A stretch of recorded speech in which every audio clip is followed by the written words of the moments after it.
sa kanang Kristiyano. Therefore, ang mga pananaw mo sa buhay, ang mga goal mo sa buhay, ang mga pangarap mo dapat consistent sa katotohanan na ikaw ay isa ng bagong nilalang kay Kristo. The coming judgment of Christ to the believers, to determine their rewards, is the motivation to live a life that is pleasing to the Lord. Di ba sapat ng pagpapala na tayo'y ligtas?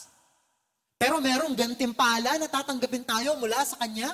There's really something wrong kapag hindi pa natin maibigay ng lubos at tama at buo ang ating mga buhay sa paglilingkod at pagbibigay ng tuwa sa Kanya. Kasi napakabuti ng Diyos. All of us must appear before the throne of Christ in heaven for the accounting of our works as Christians.